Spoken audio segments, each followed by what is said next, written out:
course, Prime Minister Narendra Modi is in Seychelles. He's on a 3-day visit during which he will attend the Golden Jubilee celebrations of that country's National Day and will also hold bilateral discussions with the President of Seychelles to further strengthen the partnership between both. Now, Prime Minister Modi received a grand and a warm welcome when he reached Seychelles. He was greeted by members of Indian Diaspora. Sharing glimpse of his visit, Prime Minister Modi posted a picture of him with the President of Seychelles with the caption, "On the way to Seychelles National Botanical Garden with President Patrick." Let me straight away go across to my colleague Shanjoy Chaudhary, who is joining us live right now for more on this. Shanjoy, good afternoon. It's a very important 3-day visit of the Prime Minister to Seychelles. This is the first time that he's visiting this country since 2015. Can you help us understand the importance of this visit? Yes, it is important, and there are reasons for it.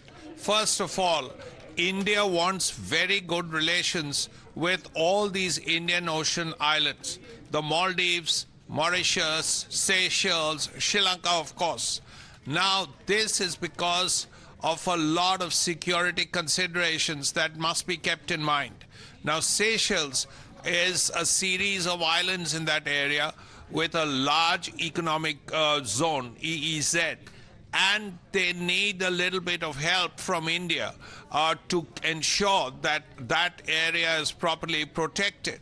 Now, India, one of Prime Minister's visits will be to the Seychelles Coast Guard terminus. Now, there, India and the Seychelles' Coast Guard plus the Indian Coast Guard and the Indian Navy work very closely together.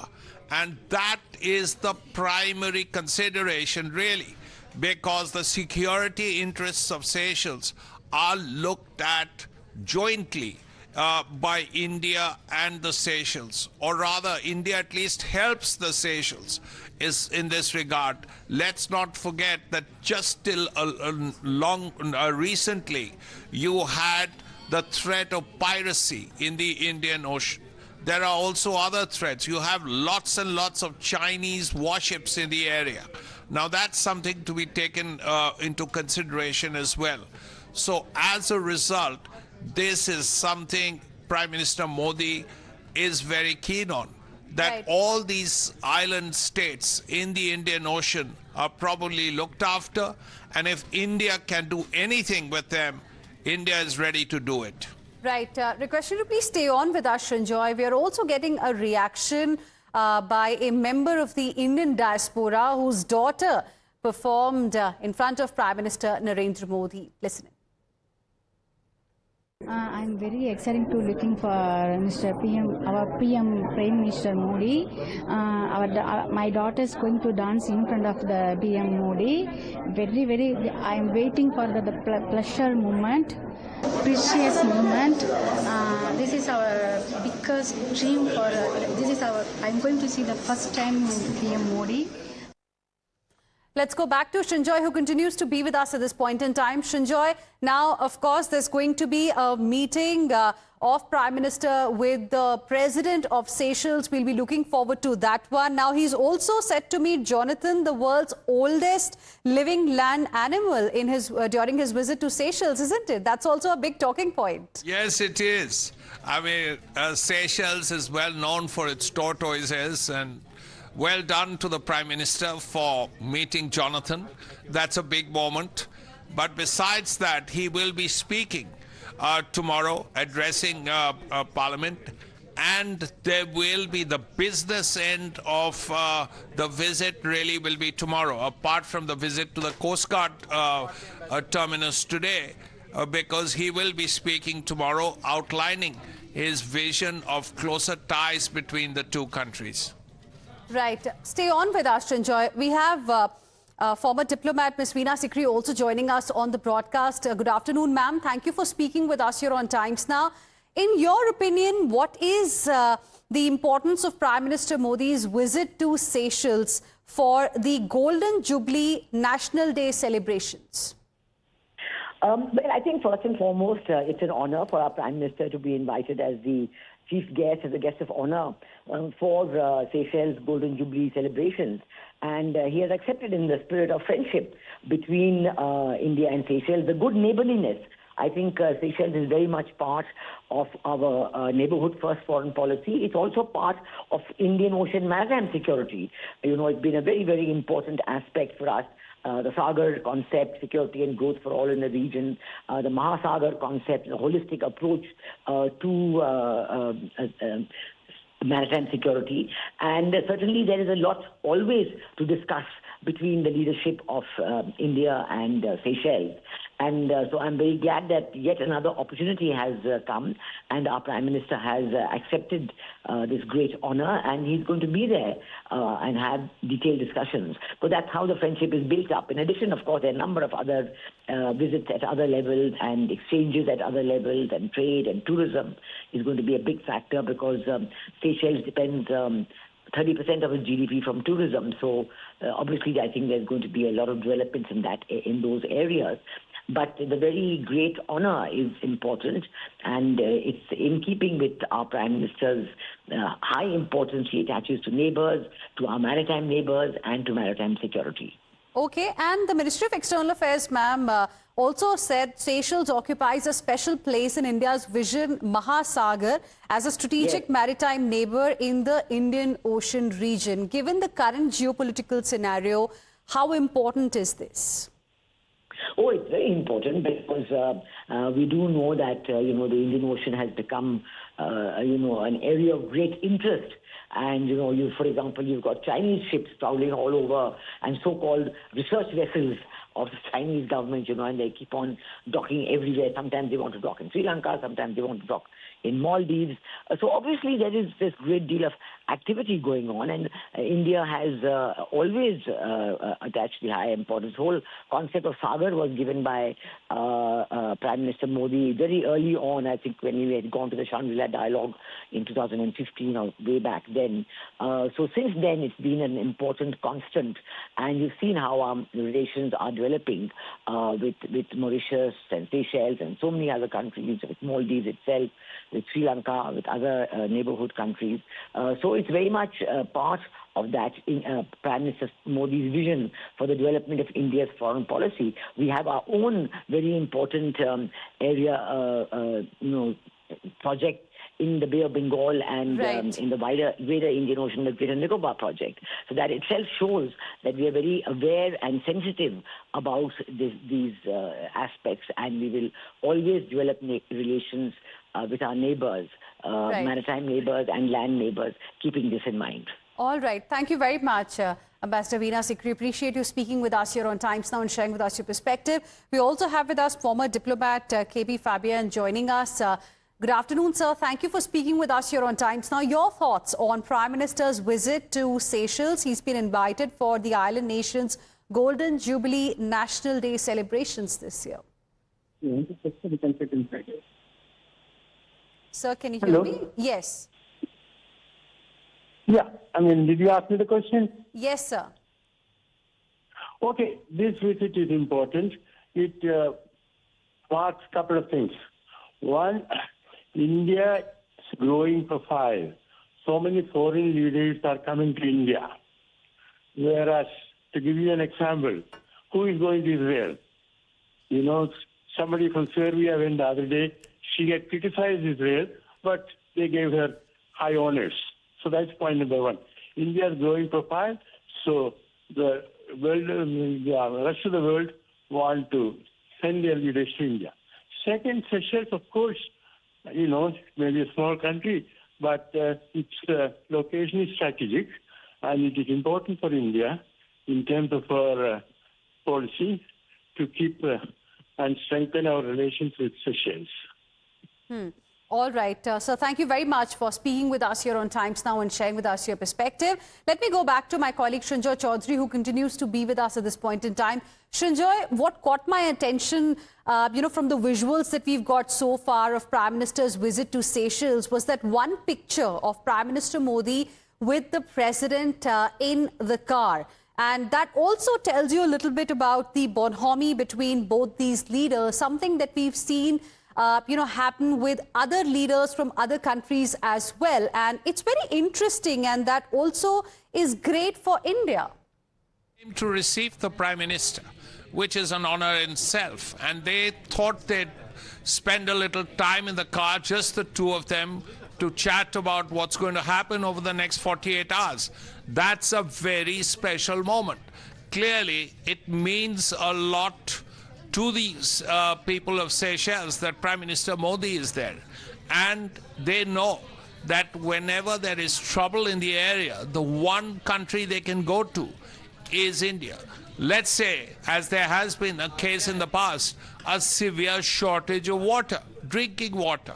The one country they could reach out to was India.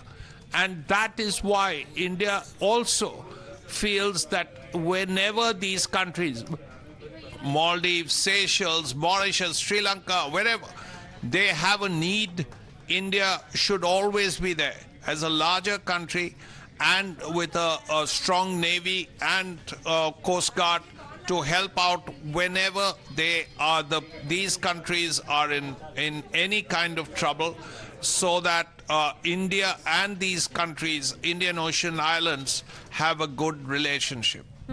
Right. Srinjoy, I request you to please stay on with us. In fact, let's also tell our viewers about another important story that we have.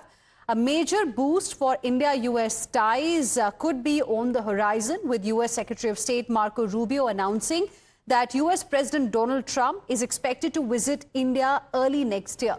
Rubio said preparations are underway, and he described India as one of Washington's closest strategic partners. Meanwhile, U.S. envoy to India, Sergio Gore, hailed both countries' push to conclude a bilateral trade agreement.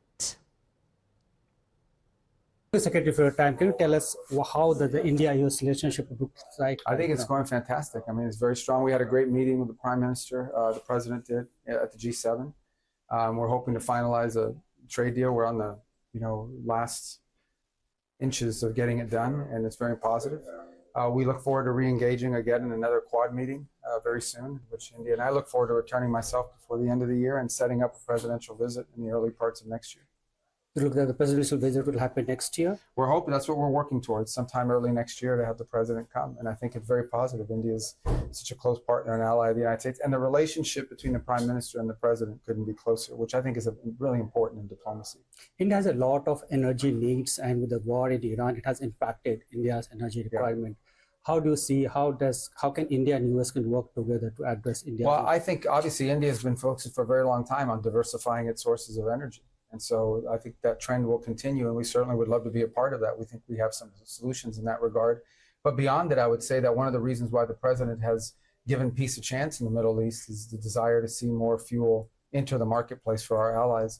But I think the long-term, the solution really is to diversify their supplies. And I know India has been talking to not just the United States, but in Venezuela, who we're working with very closely to increase their production capacity. I think they could serve, India is one of the few countries in the world with the ability to refine the heavy crude that Venezuela produces. So I think that's a thing we would look to facilitate as well. Secretary, what is your vision about India-US relationship? These are the largest democracy in the world and the oldest democracy in the world. I think we have so much aligned and in common that we can build and work on together. Our interests on economics, on supply chains, on critical minerals, on energy, on security, on freedom of navigation. These are all issues that bind us together. We're aligned on so many things.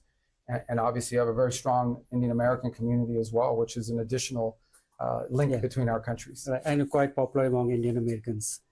Who is? You. Oh, I am. Oh, good. I'm glad to hear that. And I appreciate that very much. It's a community that's enriched our country in many ways. One last question. Where do you see Prime Minister Modi's role in India's progress, India's development, and his we're enormous fans of Prime Minister Modi and what he's done. I mean, he leads a country that's making incredible gains economically, and is really coming into its own as sort of a global power, a country that's increasingly accounted for on decisions being made on the global stage.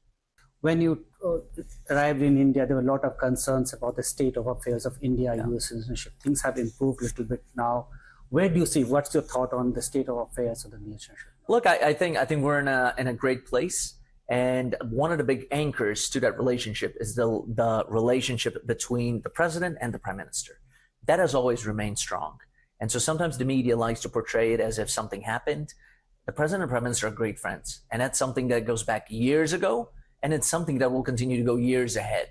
And so anytime the two speak, great things happen. And so my goal has been, since arriving there, is to ensure that the two sides are regularly speaking and moving the ball forward. And we're able to identify these win-win situations for both of our countries. And you were there in the room where the Prime Minister and President met in France. What happened inside the room? Yes, I was there. We had a fantastic meeting. It was very warm, over an hour together. They covered a lot of aspects, including, of course, the trade, some defense issues. It was a very productive meeting. We're able to bring up several issues, and hopefully some of those things will get announced over the next few weeks. You all talked about trade deal. You have said it will happen very soon, next few weeks or months. The U.S. Trade Representative was there in India. What are the bottlenecks there? Are there still something issues pending there? A lot of it is the language has to be written, right? And so I was in those meetings. That was 48 hours ago with Ambassador Greer in Delhi, and we met with Commerce Minister Piyush Goyal, who's a great friend of mine. And we had, it was very productive. There's a handful of issues that remain. A lot of it now is on the language that ultimately both sides will sign. And so we're confident that over the next few weeks, over the next few months, it'll get done. Look, to put it in perspective, we've been working on this deal for a year and a half. Right. The European Union deal, which is still not done, it's 20 years. Right. And so to everybody says, why is this taking so long? We're on an incredible trajectory of getting it done. And how it will look like when it is finally done? Well, I don't want to reveal too much. You're going to have to wait and see. And but both sides will be happy, right? It's one of those things when you find common ground and we're able to identify things that are good for each side, that's when the deal happens. And President has spoken about traveling to India. Do you know when he's traveling there? I don't have exact dates yet, but I just left the president. I was with him for several hours in the Oval Office, which is probably 20 meters away from where you and I are sitting. Right. And one of the things the president asked about is, so when am I coming? And so he's very keen to come. The prime minister invited him. And so I think that'll happen at some point. Okay, maybe this year or next year? I can't give you dates yet. As you know, we have midterms coming up here in the United States. So the president has a very hectic and busy schedule focusing on domestic travel. But with that said, India's high on the list of places where he'll visit soon. You have seen Prime Minister Modi in India, his leadership over there. What are your thoughts about that? He is incredibly dynamic. He's incredibly hands-on, and he's results-driven. And in a way, I see a lot of similarities between him and President Trump because they both love being hands-on and getting things done and accomplishing things fast. The Prime Minister wants something done, he moves on it. The President is the same way. And so ultimately, I think that's one of the core anchors of their relationship is they think alike. They want to deliver, and that's something that I think is great for both sides. And with this, we will slip into a very, very short break. Coming back with lots more. Don't go anywhere.